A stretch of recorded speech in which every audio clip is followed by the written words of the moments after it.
where did you go when the fire is low? You're feeling unnerving when you're feeling no burning. What's up, everybody? Noah Kaser back here for another episode of Noah Kaser Live. So let's get right into it. We're going to be going over the box office this weekend, the master success of both Mission Impossible, Final Reckoning, and Lilo and Stitch, breaking the Memorial Day weekend record, taking it away and basically smearing it and just obliterating it from Top Gun Maverick. Avengers Endgame. Sorry, let's try one more time. Avengers Doomsday and Avengers Secret Wars is delayed. Is Dune the only one in trouble? Let's take a look at that one. The Devil Wears Prada 2 has been announced for May 1st, 2026. Is it going to be a big hit for Mother's Day? We'll take a look at past films that have to do with the female-centric genre, as well as HBO has now cast the Harry Potter leads with a lot more. So let's get right into this first. You know, Lilo and Stitch just came out this week. I don't know if you ever have heard of Stitch. I don't know if you know about the movie coming out, with all the marketing coming out. I mean, it's a pretty little indie film, right? Nobody's ever heard of this until we take a look at what's happening over at Variety. Global box office: Lilo and Stitch ignites $341 million globally in its opening weekend, and Mission Impossible 8 climbs to $200 million.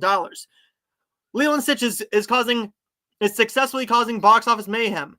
The 2025 Disney's latest live-action remake ignited $341 million globally, including a mighty $157.8 million from international markets. It's the second largest worldwide opening of the year, behind 313 worldwide in 3 days, a Minecraft movie. Tickets for Stitch also rank as the third best start for the Disney live-action reboots following The Lion King and Beauty and the Beast, which each ended up grossing over $1 billion. With the great word of mouth and generational spanning appeal of Lilo and Stitch, it could reach the similar heights. So taking a look at this is what we have here. Lilo and Stitch did well, but how did Mission Impossible do? Mission Impossible also started very strong with $190 million worldwide, with 127 of that haul from 64 overseas markets. With them starting to roll out the tentpole led by Tom Cruise internationally a week ago, and folded that initial number. So taking a look at this, let's just think here, okay? Let's think here. Lilo and Stitch has already done $341 million. That's insane. That is literally insane. Now, Mission Impossible, on the other hand, Mission Impossible's doing all right. I mean, it's not doing monstrous numbers, but it's still blowing what I thought it was going to do.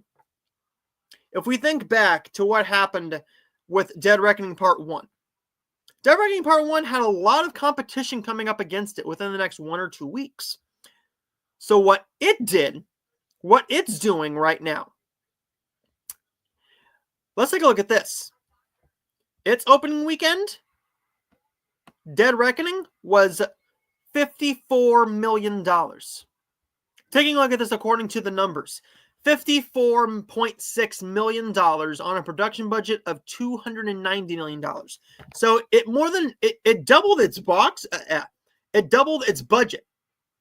But that doesn't mean it was a successful film.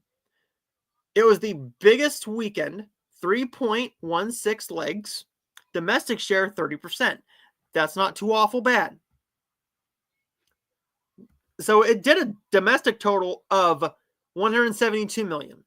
Let's go to the box office weekend and let's take a look at all the top fives here. So the top five, we have Lilo and Stitch, $146 million just in its opening weekend, not in the 4-day weekend, in the opening 3-day weekend. Thursday night, Friday, Saturday, Sunday. Mission Impossible, $64 million already. Final Destination Bloodlines, $19 million. Not doing too bad. That's doing very well. We'll take a look at those numbers here shortly. Thunderbolts is taking another decent drop at 42%, earning another $9 million. And Sinners at $8.6 million. It's starting to leave a lot of theaters because it's now coming to digital in June. Mission Impossible: The Final Reckoning is already at $79 million domestic. According to what this did, $172 million compared to $79 million already. This thing's going to reach that probably by the next 2 weeks. Now, taking a look at what we have coming up, the release schedule, there's a bunch of stuff coming out. Does that mean it's going to make money? I don't think so. Let's take a look at this. Next week, Karate Kid's Legends. That's not going to make a ton of money. I don't think that's going to be a monstrous hit. One, you don't have the Cobra Kai crew in there. It is just Daniel. It is our two main stars of the franchises. Of the Karate Kid, it was Jackie Chan. Yes, our lead was Jaden Smith, but you were watching it for Jackie Chan. He's still a big name in Hollywood. He will forever be a legend. Bring Her Back will be a small little horror film that will do modestly well. The Phoenician Scheme is coming out in a limited release, but it opens wide next week. So no competition that week. The next week, nothing big coming out that's going to take away the Lilo and Stitch numbers. But this is the competition right here, John Wick. John Wick, from the world of John Wick, Ballerina. I think that does modestly well. It's not till you get all the way down here to How to Train Your Dragon where Lilo and Stitch is going to take a bit of a hit. Because by that point, I think that could reach $1 billion. By that point, with the trajectory it's going to take at least a 50 to 60% drop. That being in Lilo and Stitch this week. Yes, kids know Cobra Kai. They know Karate Kid. But they grew up with How to Train Your Dragon. They grew up with Lilo and Stitch. Now, it's hard to think about this. It really, really is. It's difficult to think about this. When did How to Train Your Dragon come out? How to Train Your Dragon. The first one came out in 2010. So think about this. From now to then, that's 15 years. There have been teenage pregnancies that have happened in 15 years. So if a 15-year-old had a baby 15 years ago, they're 30 now, their kid's 15, they grew up with those, as did that 30-year-old. They grew up with them as well. I didn't grow up with them. They were a bit out of my age demographic. They weren't my favorite. What that does mean, that's going to make a shitload of money. That's going to make a shitload of money. No matter how you look at it, that's going to be a box office juggernaut. I think that has the potential to be a $1 billion film as well. I assure you, at least $700, $800 million. With a live action? Oh, hell yeah, man. So, there's that. And let's lead into the next topic. But, let's think about this. One thing we need to think about. Lilo and Stitch is going to gross $1 billion. $206 million already for Mission Impossible, which is bigger overseas. It is bigger overseas. However, that doesn't mean that it's going to reach $1 billion. What that does mean to me is we're going to have a lot more to look forward to from the Mission Impossible series. They can say this is the end of Ethan Hunt. That doesn't mean we can't have more worlds, right? We can't have other agents. We can't have other people in the franchises. So what do you think about that? What do you think about the box office juggernaut that is Lilo and Stitch, which took the opening weekend away? The record away from which I can't believe I'm saying this, but Top Gun Maverick did hold the record. Lilo and Stitch made $146 million worldwide opening weekend. I'm waiting for this thing to load because I want to make sure I get this. What was the box office opening weekend for Top Gun Maverick? Top Gun Maverick made a total of $1.4 billion. Now, I'm not saying that Lilo and Stitch is going to make that. I'm not saying that. According to the numbers, Top Gun Maverick made $126 million just domestically, and it went on to gross $1.4 billion. And another $63 million on home video, which is pretty damn good, I think. So, what do you think about that? Were you a fan of either movie? I personally haven't had the chance. I haven't had the chances either. My theater's only playing Lilo and Stitch. So, we'll see what happens. But let me know your thoughts in the comments down below. And what do you think about it? And like and subscribe for more. So, let's get into this. We're going to go into the comments. Hey, Kal-El, great to see you. I see you doing all those live streams on your Instagrams. Great discussions with good friends. Keep it going. What's up, Michael? It's great to see you. Yeah, our wrestling podcast, The Bell Call, it will be back at some point. We're just trying to work it out. He's working a lot of Wednesday nights. I'm working a lot of Wednesday nights. And when we don't work on the same night, one of us works on a Wednesday night. So it will be back at some point, but it's all right. Yes, it's very impressive for Top Gun Maverick when that came out. Yes, it was out. It was supposed to go straight to Paramount Plus, and Tom Cruise goes, no, you want to know what, man? We're going to put this in theaters. I think this deserves to be in theaters. And it did. I saw it for the first time at home because I rented it for $25. And then for my birthday, they put it back in theaters that week, just for like a couple of weeks, just to gain a little bit more money and traction because everybody was wanting to go back to the theater at that point.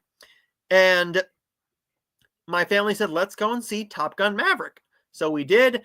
My mom hadn't seen it. My dad hadn't seen it. So we just went as a family, went to go and see Top Gun Maverick with only 2 other people in the theater behind us. Great experience, phenomenal film. I can't wait to watch it this upcoming 4th of July because I am going to be doing a double feature of Top Gun and Top Gun Maverick on July 4th. Can't wait. That's going to become a new tradition, probably with Jaws as well. So let's get into this.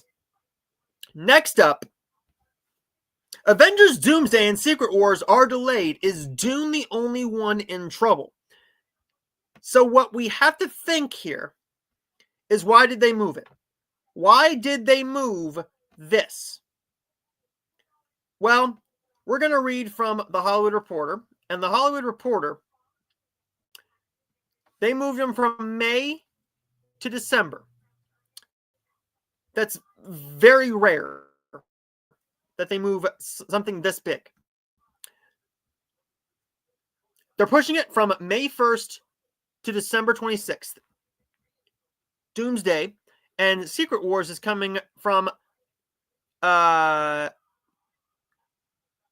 7th to December 17th. However, we'll get into this a little bit later. Disney, however, isn't giving the coveted start of summer slot in 2026 to anybody else. They are now setting The Devil Wears Prada 2 to take place of Doomsday's date and open on May 1st. During a nearly 5.5-hour live stream, they went through every single cast member, and now we're leading into Fantastic Four First Steps. Missing names from the roll call include Tom Holland, Chris Evans, the latter of whom is expected to appear in at least one of the 2-part movies. Additionally, a number of characters from Thunderbolts will also appear, yada, yada, yada. Well, what they're not telling you here, they neglected to tell you that that Doomsday's opening on the same date as Dune Part 3, Dune Messiah. Why is that a big deal? And is Dune the only one affected? Let's take a look at this. December 11th, 2026, Jumanji 3. That makes massive money. Dune Messiah Ice Age 6, and Avengers Doomsday now all open on December 18th. Shrek 5 opens on December 23rd, 2026. Who do I think moves? I think Dune Messiah and Ice Age move. Where do I think they move to? I think you move Ice Age to January. You move it down here.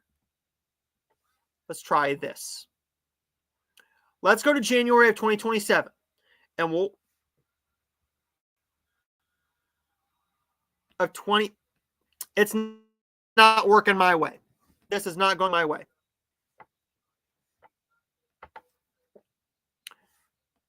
I don't know what's going on with this page. What in the fuck is going on? Okay. We will just go back here and try it again. So, December's a big date. It's a big, big date. Now, November, we have some big films coming out too. I think you move Dune Messiah to the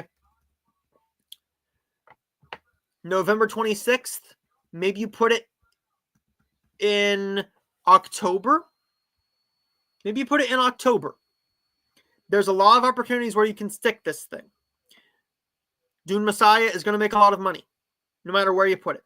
But you're competing with two equal audiences. Sci-fi, action-driven, big budget, just explosion fare. Marvel has a movie coming out on the 6th. Hunger Games comes out on the 20th. That's going to make about $300, $400, $5 million. $500 million maximum. In IMAX theaters, you're going to have the Chronicles of Narnia. So what I think you do is you put it the week after the Hunger Games, because you're getting the teeny boppers in there. You're getting the book readers in there. Yes, Dune is a book film. However, Dune Messiah is a different animal. A lot of people don't like that that book. A lot of people don't like Dune Messiah as a book.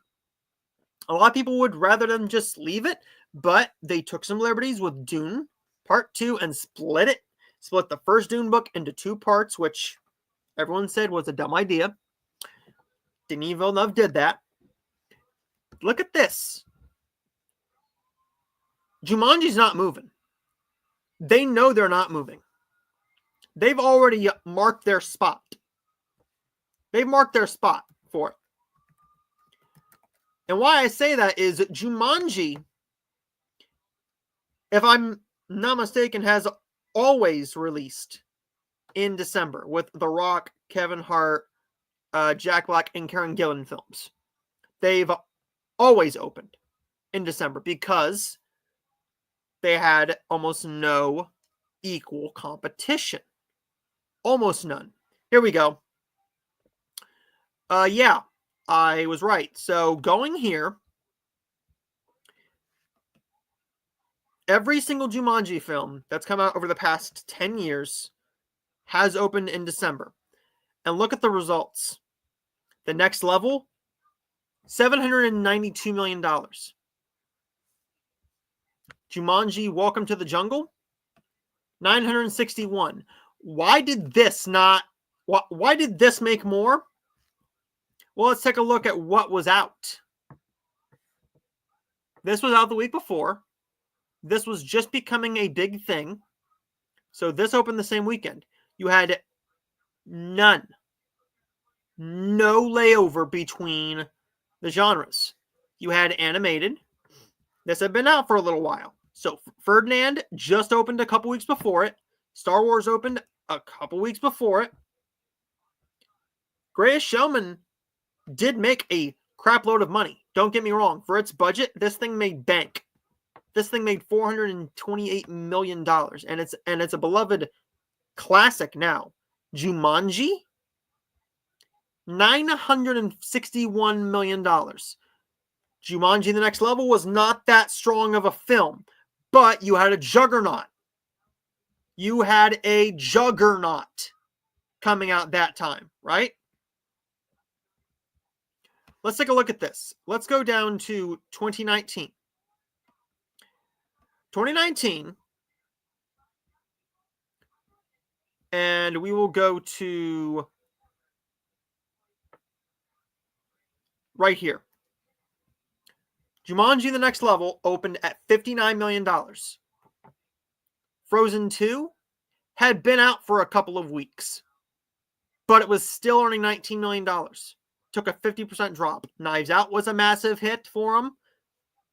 Everybody was loving going to the theaters. I think Jumanji stays in December. That's their sweet spot. Also, it's my birthday. December 11th is my birthday, so give me a movie on my birthday. Thank you, hallelujah, amen. What I think we also do is we move Ice Age to January. We move Ice Age to January. Because there's not a lot coming out in January that's going to make a crap ton of money. There never is. I mean, Megan made quite a bit of money. But with that being said, yeah, there's a lot coming out. Things can get moved. Things can get switched. And they probably will. But what I'm seeing right now in January is we only have 1, 2, 3, 4 things coming out.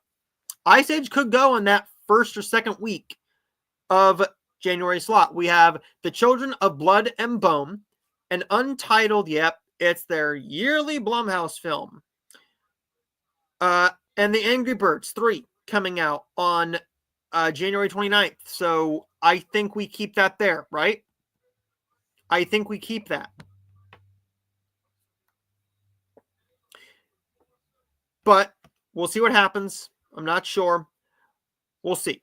Anyways, guys, what do you think about that? Let me know your thoughts in the comments down below. Are you looking forward to seeing what's coming out in 2026? Which film do you think is going to move? I personally think that Jumanji stays, Ice Age moves, and I think Dune Messiah moves to November. I wouldn't delay it to January. If anything, you do limited release, and you do the Oscar window in December, maybe Christmas Day. Make that a small little event in New York and the other 5 or 6, 7 markets that you need to for Oscar consideration, and then you release it wide, massively wide in January.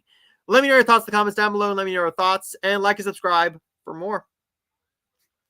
So, yes, I will send you guys over there. Ice Age is definitely going to be a January film. Yeah, I'm hoping it's a good film, though, because the Ice Age movies haven't made a shit ton of money. The Ice Age movies have made some money. It's just they keep the budgets low. They don't have that massive gross appeal now. Now, look at this. I just brought up the box office numbers for them, and they don't do all that bad. The first Ice Age, it was a bit of like a upping ground, $386 million. So they did modest with it. For 2002, that's pretty damn good. Next up, you had, Where Are You? Oh, The Meltdown, 651. The Dawn of the Dinosaurs, almost $1 billion. Almost $1 billion. Collision Course, $402 million. On a budget of,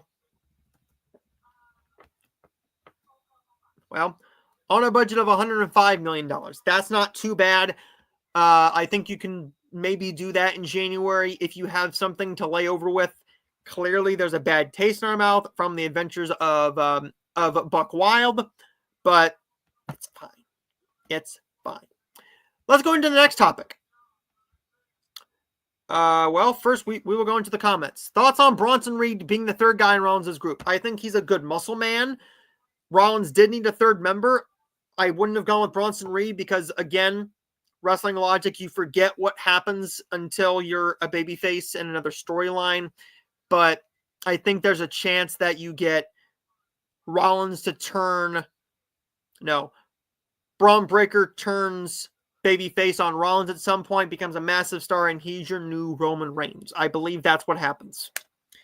So, I'm looking forward to seeing what story they tell. Bronson isn't one of my favorite guys. He's a nice muscle man. He doesn't have a lot to do with the ring that really makes me excited to see him every single week. It's more like he does it the tsunami. He smashes into somebody, right against a barricade. That's basically it. But that's just me. That's just me. Okay. So, moving into this. The Devil Wears Prada 2 gets a May 1st, 2026 release date. Can it be a Mother's Day hit? Well, I think so. I think so, because if you take a look at the biggest chick flicks of all time, the ones that everybody absolutely just fawns over, and if the moms want to have a glass of wine and get drunk on like a random Friday night or Saturday night before work and have time to sober up before they go to work on Monday, they're going to pop on a lot of films. There's obviously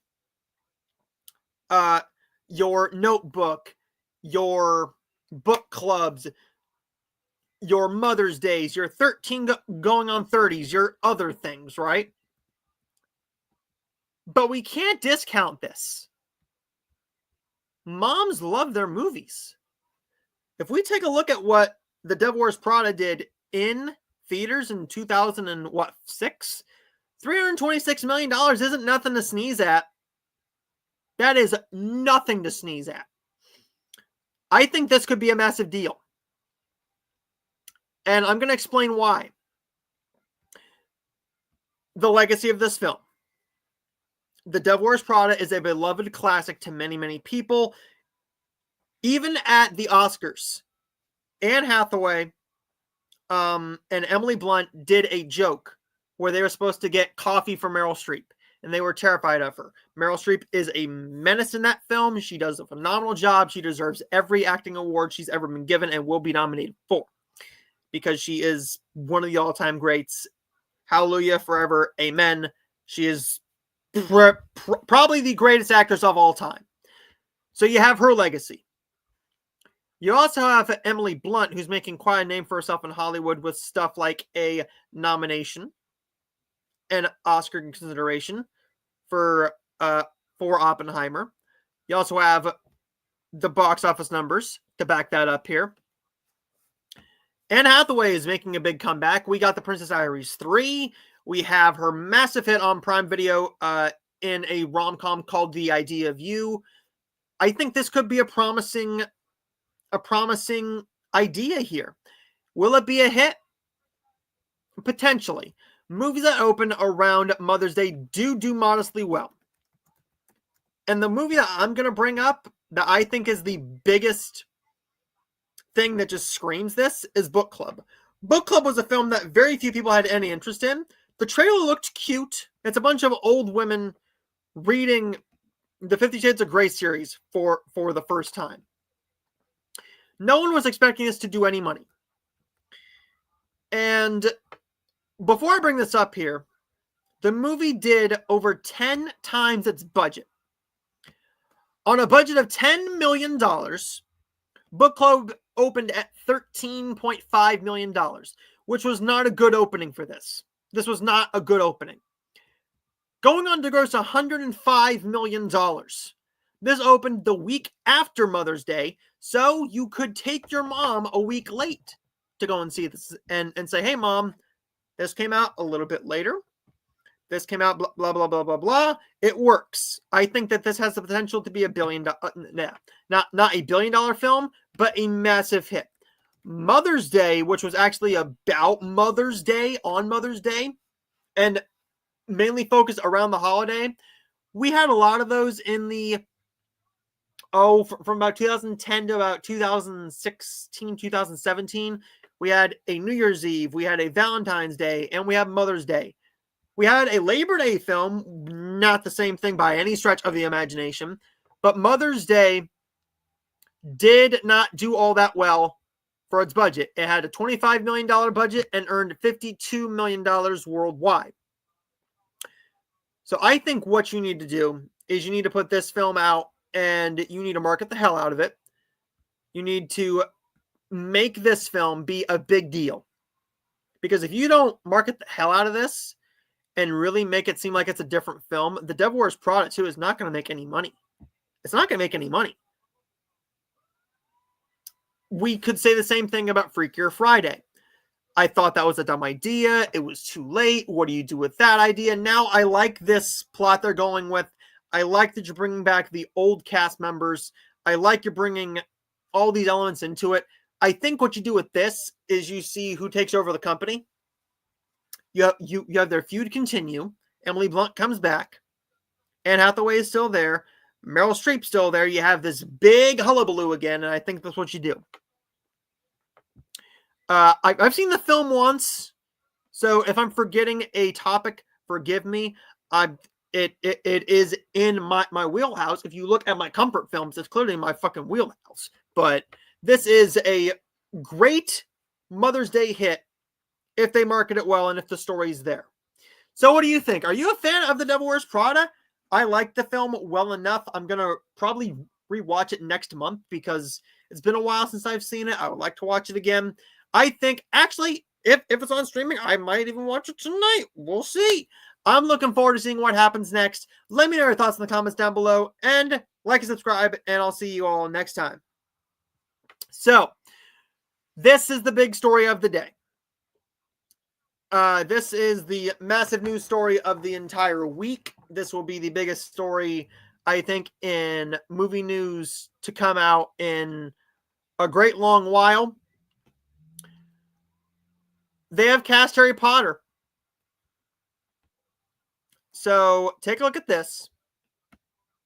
We have our kids. Well, let me do this. Here we go. And before we go into that topic, let's see. I never seen The Devil Wears Prada. It's a very good chick flicky film. It's not really a rom-com. It's more of a comedy with some very good acting, a great street performance. It's not too long. I believe it's only like an hour and 45 minutes. Definitely a short little watch. Charming. And well worth your time. So let's get into this.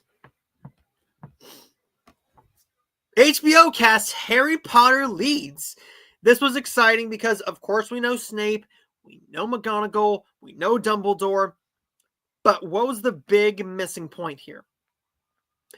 Who was going to play Ron, Harry, and Hermione? Well, we have them here.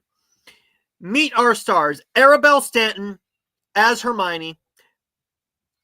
Dominic McLaughlin as Harry Potter. And Alistair Stout as Ron. These are great castings. If you don't know anything about Arabella, this little girl is a massive star already. In London, she's a massive star. If you don't know what the West End is, in London, the West End is their version of Broadway. It is their version of Broadway. She has been in multiple years of Matilda. And doing Broadway, I've done that Broadway style. I've been on stage. I've had to perform. It's not that easy. It is a tremendous undertaking to not only be on stage one time, but to do it for 2 years and play the same role is mind-boggling. This is her first leading role. Okay? This is her first leading role in a series. What matters here is, 1, the story. 2, the chemistry between our kids. And also, how much of the book do you use? How much do you take out? We'll see. Because the movies tended to be a bit long, about 2.5 hours, but the audiobooks could go for 18, 28, 32 hours sometimes. And we loved every minute of it. But these guys are nobodies. These are little known actors to us Americans. For everybody overseas, they will probably know them if they've done a Broadway play on the West End, or if they've done a small little play that isn't on the West End, but sort of like a off-Broadway version. I'm not quite sure what that is in London, but I know that's a big deal. If they did those, that's a massive deal. And Alistair, love that name. Arabella, phenomenal. What really matters here is Harry Potter, because if you don't cast the right kid as Harry Potter, They struck gold. They struck gold with our original, right? With Emma Watson, Dana Radcliffe, and Rupert Grint. If their chemistry didn't work, your Harry Potter series did not work. If you didn't cast the right people as Hermione, Ron, and Harry, your series is nothing. We could watch this series and it could be completely awful. It could. It could. I highly doubt that. It's HBO. It's coming from the greatest screenwriters and the showrunners in the history of television with the biggest and most amount of Emmys. I doubt it. But what I really want to talk about is this. I have already seen people bitching. And it's unnecessary bitching because the kid looks like Harry. The kid looks like Ron from the original movie series. I've already heard bitching about Hermione, how she's dark-skinned with the wrong color hair. Guess what, motherfuckers? In the books, it doesn't describe her as a redhead, as a white-skinned redhead. It doesn't. Very little description of any of the characters are given. We had the same thing for Snape. We had the same thing for the girl from the How to Train Your Dragon movies. Hell, we had the same thing with Halle Bailey in The Little Mermaid. When a actress who is cast, a actor or actress, it doesn't matter what gender. If an actor is cast and their original character was not black, and a black actor is cast, or an Asian actor is cast, or a gay actor is cast, it doesn't matter. Because what matters is it good? Does it change the story value? Does it change what happens in the story and make you lose interest in what's going to happen? Because one, if you've read the books, you already know the fucking story. If you watch the movies, you already know what's going to happen. If you didn't read the books, fine, you have this image of Hermione in your head because you already know your version of Hermione that you grew up with is this. I'm pretty sure that every single cast member is going to come out and be like, hey kids, not in the public eye, but what they're actually going to do is with these kids, Harry, Ron, and Hermione, both actors are going to sit down, have a conversation, and tell them what to expect in Hollywood, not to be scared, follow all the rules, do what they're told, and it'll be all okay. They became the best of friends on set. It was like a family. This is going to be different. It's a TV series. They get to be there longer. They're going to be filming 2 seasons instead of just 1 movie. So we'll see how that works out. It's a good idea because you don't get to let the kids age a whole lot. So if you do 2 seasons, and then 1 final season, that's a great idea. What I'm scared of is what we're going to get is a bunch of racist assholes who look at Hermione like they did with Snape and be like, she's not my Hermione. Well, guess what? Did you know that Snape was not originally supposed to be a old man? He's supposed to be in his 30s. Guess what? Professor McGonagall was supposed to be that age, but not that age. Professor McGonagall was not supposed to look like a 70-year-old woman. I think she was supposed to be in her 50s, even though she's massively older, like massively older. Let's worry about this. Do they serve the story? Did they cast the right kids? Let's not worry about the gender, their ethnicity.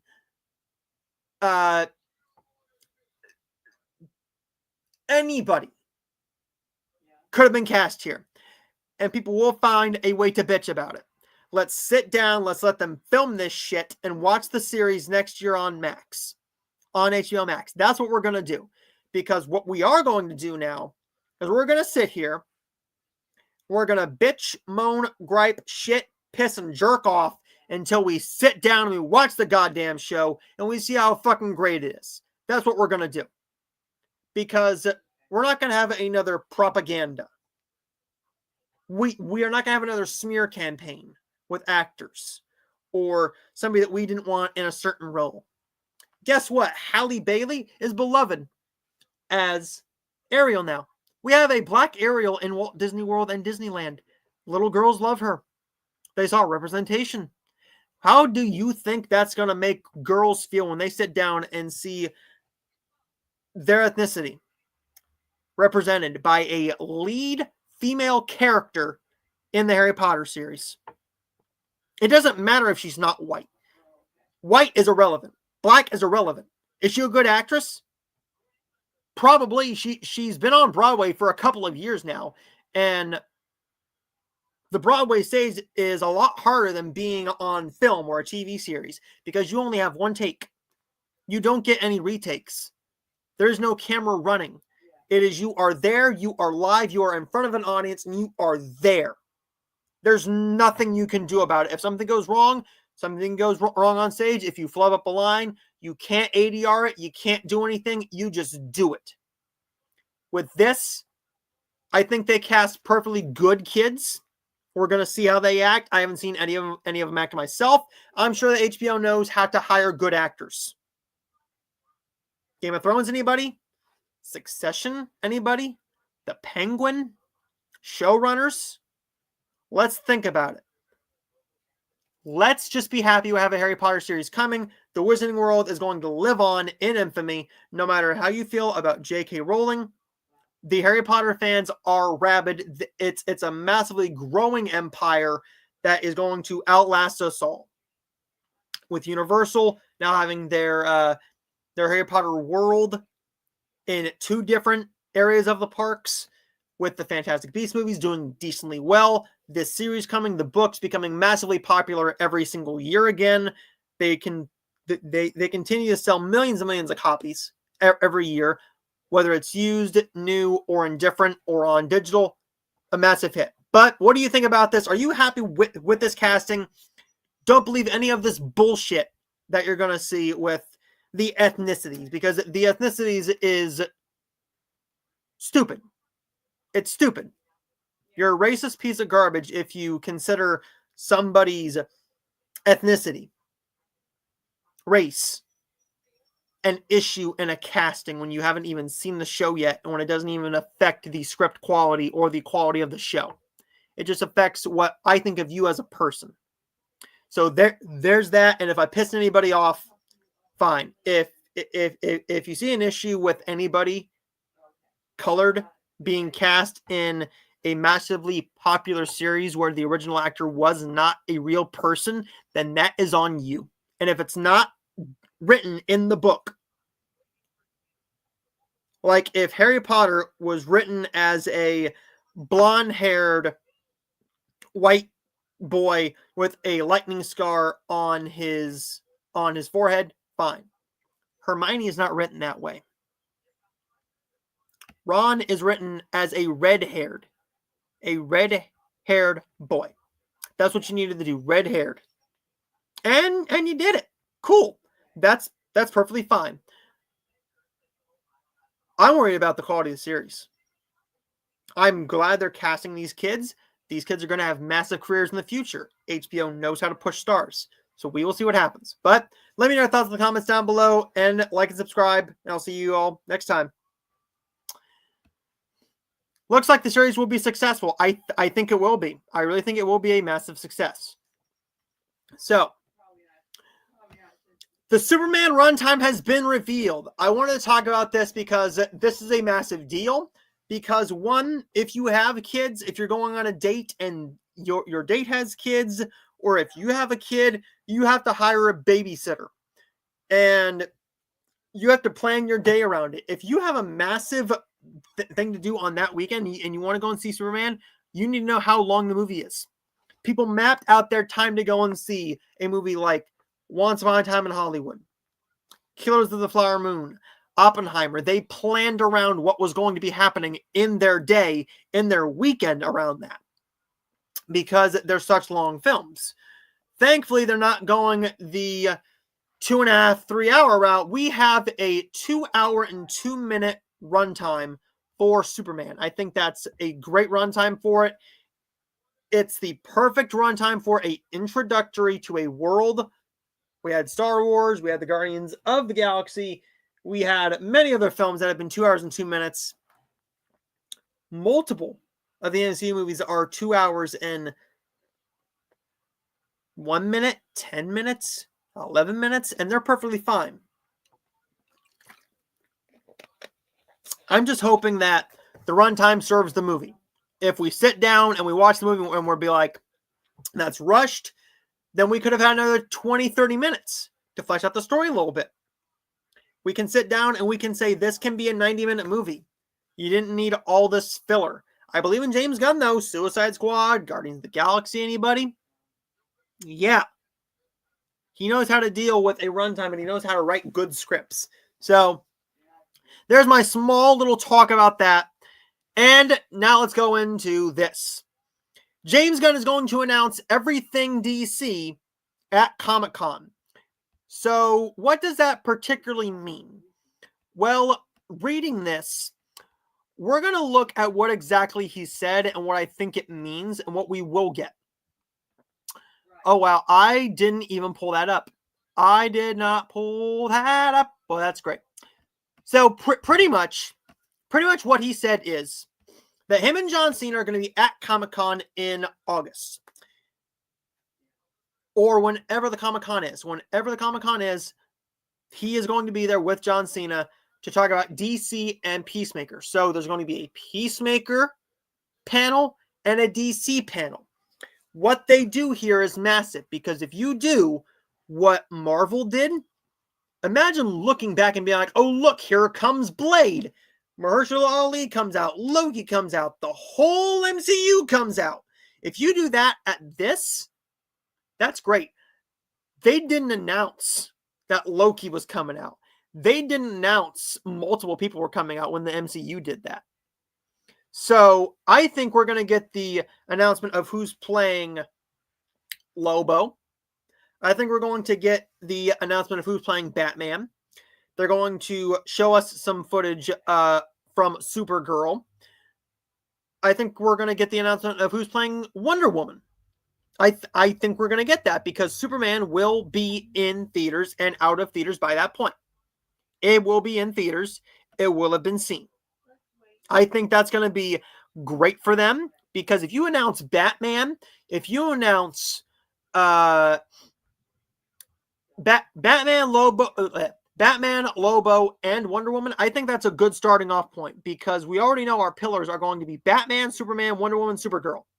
Those are your four. Those are your four pillars of the new DC studios, the new DCU. I'm looking forward to seeing what they do here. 2 hours and 2 minutes is a great runtime for it. And I think that we're going to get that announcement. Peacemaker, they're going to show us a bit of Peacemaker, I think. So it's close enough to July. They might show a full episode. I mean, the episodes could range anywhere from 40-something minutes to about an hour and 5, 6, 8 minutes. 5, 6, 7, 8, 9 minutes. So let's see. But there was that. And let's go into our last topics. So, the Superman runtime I heard is 2 hours and 20. Nope. That is completely wrong. It has been announced. It has been announced in the direct. Let me pull this up here. It has been announced in the direct that the 2025 Superman movie runtime breaks the franchise record.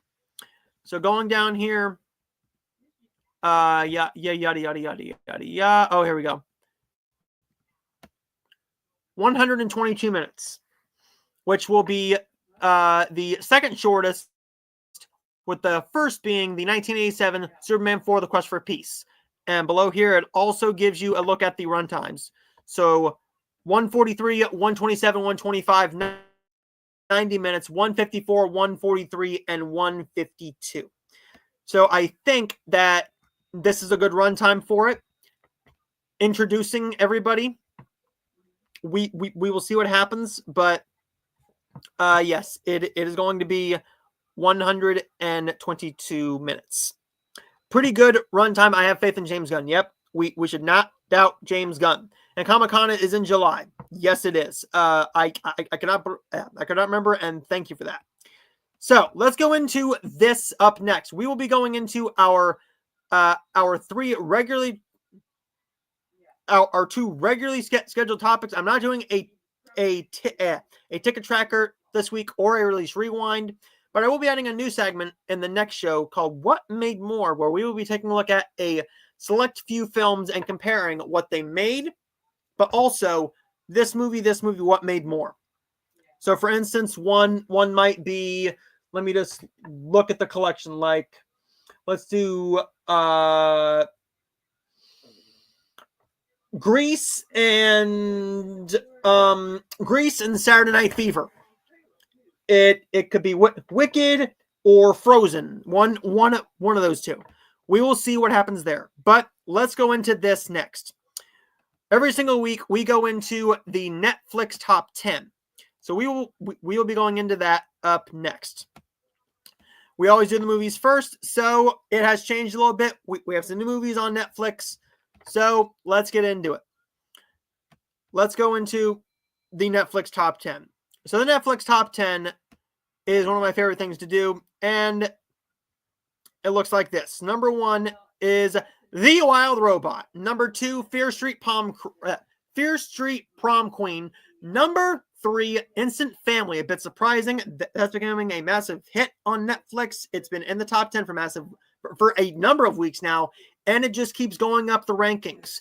Pig is number 4. 5 is Nona's. Number 6 is Untold, The Fall of Favre.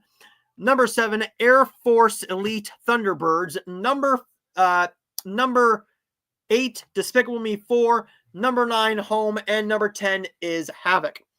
Going up here to the TV shows, this should be no surprise to anybody. This is going to change massively every single week because they release an infinite amount of series. Number 1 is Cold Case, The Tylenol Murders. Number 2, Sirens. Number 3, Monday Night Raw. Number 4, She's the People, which is a Tyler Perry series. Number 5 is American Manhunt, Osama Bin Laden.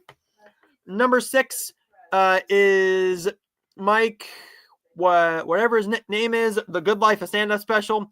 Number 7, The Four Seasons. Number 8, The Secrets We Keep. Number 9, Big Mouth. And number 10, Forever. And there is the Netflix top 10. And we will go into the last topic, which will be what's releasing this week in theaters and on streaming. So for this, we always go into, and I mean we always go into releases.com because they have the latest in what's coming out in theaters and on streaming. So this is what it looks like.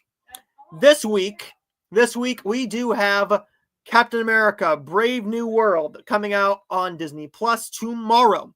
On the 30th, we do have Karate Kid's Legends and Bring Her Back in theaters. So great 2 original film, a original horror film and a legacy film that has a massive 35 to 40 year following.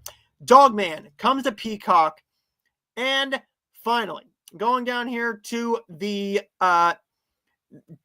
first week of June, on Blu-ray and DVD, we do have Freaky Tales coming to 4K and Blu-ray, and June 6th, the massive date that everybody's waiting for, the animated movie on Hulu, The Predator, Killer of Killers, Ballerina from the world of John Wick, and Ballerina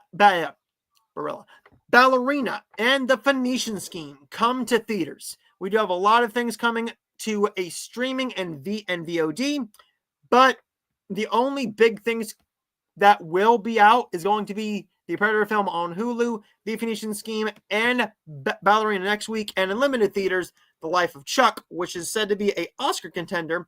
And this week we do have a massive hit that I think it's going to be a decent big hit, but not as big as a Minecraft or a Stitch or a Mission Impossible. Karate Kid Legends and Bring Her Back is going to terrify people, because I know people who have seen the movie and they say it's terrifying and disturbing.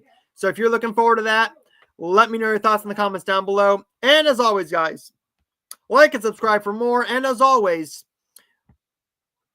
I'll see you all next time. Before we do go, I do want to show you this. My buddies Luke and Michael will be going on stream and doing their show very, very soon. So everybody go over to their to their stream right now. See the Movie Fanatics episode 17, where they will be talking about also the Avengers films have been delayed. Alex Garland is going to be directing a A24 Elden Ring movie, and the Michael movie is now going to be split into 2 films. So, as always, guys, like, subscribe for more, and I'll see you all next time. So where did you go